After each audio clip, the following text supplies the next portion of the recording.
I'm not sure I would advise to sit and really wait for Trump's actions.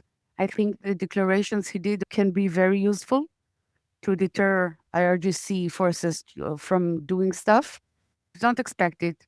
And I totally agree that Israel would be very different in here because we simply don't have the will or the capability or the interest of taking over other country like Iran. Like it's not our point. Just one last thing to say about the world is controlled by gangsters. You can look at Switzerland and point of banking. You can look at Panama also in points of like tax evasions. Also, I think what countries, what state is it? One state in the US also is also like this old people controlled by there are old groups of interest in the world that everybody knows about it and it's fine, it's useful. Yes. Last All point. sorts of interesting islands as Not well. your point. Last point first. But let me say it. Okay. Switzerland, Belgium, all kinds of different interest in different types of interests. Thank you. Javicha. All right. We have Tom. So, first thing on Donald Trump, if you want to see criticisms of Donald Trump, watch Sam Harris. I'm not an expert on criticisms for Donald Trump like he's supposed to be. What's the second point? Anyway, I wanted Armin, cede my time to Armin to respond to what we were saying before about, yeah, if that's okay, Armin, if you can respond. Just remind us the topic. I was like, what was I saying? God, my memory's terrible. Trump should be able to intervene in other countries out of goodness, out of empathy and all that, but not harmful empathy, but out of empathy. And if Asi Yabs, if you want to respond as well, that would be great. Trump is an agent of the American people, right? So you're a representative of the American people. As the president, he's supposed to work for Americans. That's the whole point of being the president of America. Right. You want to change the nature of that job? Yeah, yes. So what?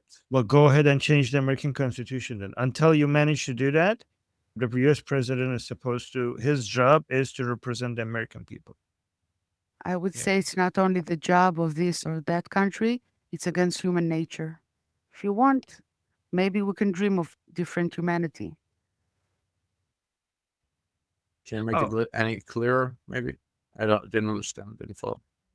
Yeah, maybe it wasn't clear. I was talking specifically about that he wanted to be like taking care of people who need help and all that.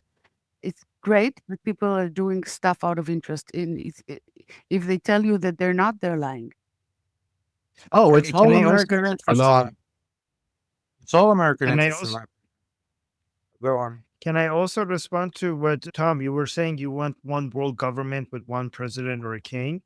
That doesn't make any sense because the way to, if you want to manage different group of people want their own representative. They don't want a representative of the whole world. Like, how could that person represent me? Like, he's not even from here. He doesn't share our culture. He doesn't share my history. He doesn't share my interest. Different groups of people around the world want representatives that are from there, that understands them, that was born in that area, that has a similar culture, similar language. I mean, people are angry with the EU because they feel like they're losing their sovereignty over their countries because they have the EU. So now you want to have that for the rest of the world? It doesn't make any sense. I mean, even if you want to manage a city, you cut it in pieces and you have different people responsible for different part of it. So, like how could you, no, people would not like that. People will feel like they're not being represented if just there's one guy that has nothing to do with them trying making decisions from them from somewhere far, far away. I would just argue that it's all American interest. It's not Trump being the world Superman. It's American interest, purely. Right. But she's saying she's okay, I think. Oh, okay. First year mentioned her when you were listening. No. Sure. Since I was here before. Okay. Okay. I think it was Savannah. I raised my hand earlier. You raised your hand earlier? Okay. Yeah, but yeah, like the top. Oh, okay. I'm sorry. I completely missed it. Do you want to go now? You No, the topic. Well, I'll say that. Do you think President Trump really does care about people? I know it's a lot of American interest in oil and business deals, but like he's consistently shown that he actually cares. Okay. But that's it. Thank you. Thank you. Okay, so we have Tom, Zach, and Michael. Tom. Oh, Tom was just on. Michael. Yes. Zach. Real quickly, I think, Tom, what you're describing with wanting one world government with one leader, what you want is just the messianic era. That is, I think, not a realistic one for the, let's say, the pre-messianic world. But as far as American foreign policy goes, I think there is a very interesting dichotomy in foreign policy between Obama and Trump. Like, in terms of domestic policy, I mean, we can argue. I would defend Obama's domestic foreign policy, what he chose to do there. But in terms of foreign policy, he came in with as a strong reaction to that Bush era and to the American, especially to the foreign policy of the Bush era. And all of his foreign policy choices were almost like an inevitable reaction to that, where we had all these ideas, we've gone out, we've beat everyone up. It was a disaster. Everything failed. Now we need to be conciliatory. We need to say, let's all just get along. We have to try and make peace with the mullahs. We have to try and make peace with these people. We have to be nice to everyone and everything will all work out. Obviously, this was a huge disaster, but it was almost like not that Obama could not have chosen differently, but that this was the foreign policy that whoever got elected in 2008 would have. Whereas Trump, personally, I think his domestic policy is probably the least defensible of any president in my lifetime. But on foreign policy, paradoxically, he seems to be extremely good because he does have this sort of gangsterish look at it. And while this may not have been the way that foreign policy worked for the last 70 years or so, in the modern world, this sort of gangsterism has become much more powerful, much more influential, especially with the other competing power blocks against us. So he is strangely having what seem to be good results from that. I think that there's a really weird dichotomy there between the sort of principled foreign policy actor just has his foreign policy is a huge disaster, whereas the totally self-interested and almost maybe not entirely impulsive, but emotionally impulsive foreign policy actor seems to be getting good results. As far as the Venezuela thing, I think there is a lot of influence from Marco Rubio there. This is fighting communism in the Americas has been sort of raison d'etre for quite a while now. I think it's rather fortunate that he has, I guess, half the jobs in the administration. Can I push back Zach, did you say, okay, you said that you think because I think you misspoke at some point. You said foreign policy when you meant domestic policy. You're saying that Trump is really bad at domestic policy? Yes, I think his domestic policies are pretty disastrous right now. Why? Because, I like the deregulation parts and I like those when what's the issue with his domestic policy exactly?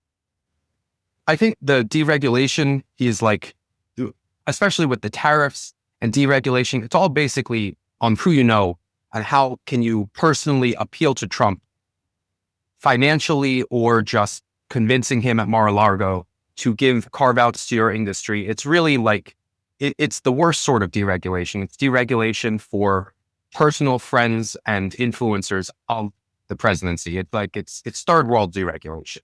It's disastrous. It does not create for a strong competitive environment. It does not. I prefer the foreign policy discussion, and I'm much more prepared to argue on along those lines now. But it would definitely be worth discussing in the future. But I think that the deregulations that Trump is pursuing are basically not fair. Do not create a fair competitive environment for American business. I do agree with the tariffs. I don't like the tariffs. I like the deregulation. I don't like the tariffs. He's done with the anti-Semitic protests, and I also think that he's doing well in terms of deporting people with ICE. It's better than nothing. I don't know that I would call it perfect, but it's definitely better than nothing, which is what his opposite. Actually, you're right. More than deportation, you could give him credit for stopping mass migration from the South. That's it. That deserves a lot of credit. I would push No, back it's very not strongly on the ICE stuff. I think that the ICE stuff is a disaster, and it is a huge overreaction that is going to have blowback, that is going to make it much harder to have rational immigration policy in the future. It creates jobs. He's the first president that managed to get migration levels to United States to levels that Americans are happier with. So I don't know. Like that's the number one support. Like that's the one policy that he has the highest amount of support for.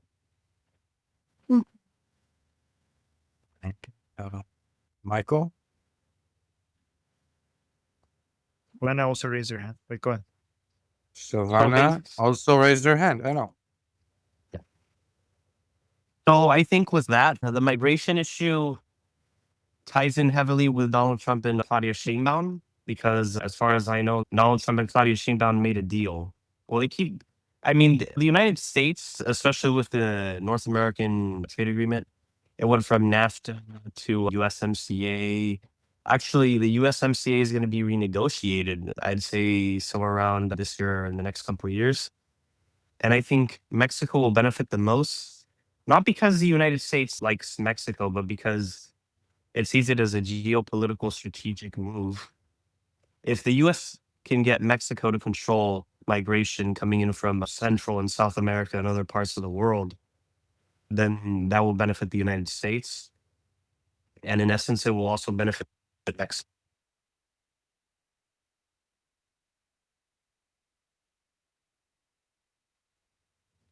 Can you guys hear me now? Yes, Now I can hear. Okay. Yeah, my bad. It's because I received a call right now. So basically, yeah, like the fact is Mexico is receiving money from the United States, and also it ties into the North American alliance. If the US can secure North America for now and not allow China or Russia to get into beds with Mexico and actually start treating Mexico as a partner, then I think that will benefit the North American alliance. So that's why mass illegal migration has been dropping down, because Mexico has been deploying like its military in the Mexico and Guatemala border. And yeah, that's what I wanted to add. I think the problem is Mexico is run by this socialist, no, or something like that. Oh, Claudia. Well, so here's the thing. Andres Manuel Lopez Obrador, he was more of a socialist. Claudia Sheinbaum is a bit more moderate, but their position, the one thing I don't like about their position, they're not totally communist per se. They're like more like a democratic socialist. But like poverty, like in some ways, there's pros and cons to her government. Like the pro is she's been reducing mass poverty, like extreme poverty has been reducing, and there's been more jobs being generated. Like with Plan Mexico, Mexico plans to produce their own electric buses, their own electric cars. And also this benefits the United States in many ways, because if Mexico can produce America's stuff, like, like electrodomestics and stuff like that, and not rely on China, like basically manufacturing in North America and consuming less of Chinese goods, then that is a win-win for both. Okay. Thank you, Marco. The US would never allow Mexico to be full-blown communist. That will never happen. I'll tell you that.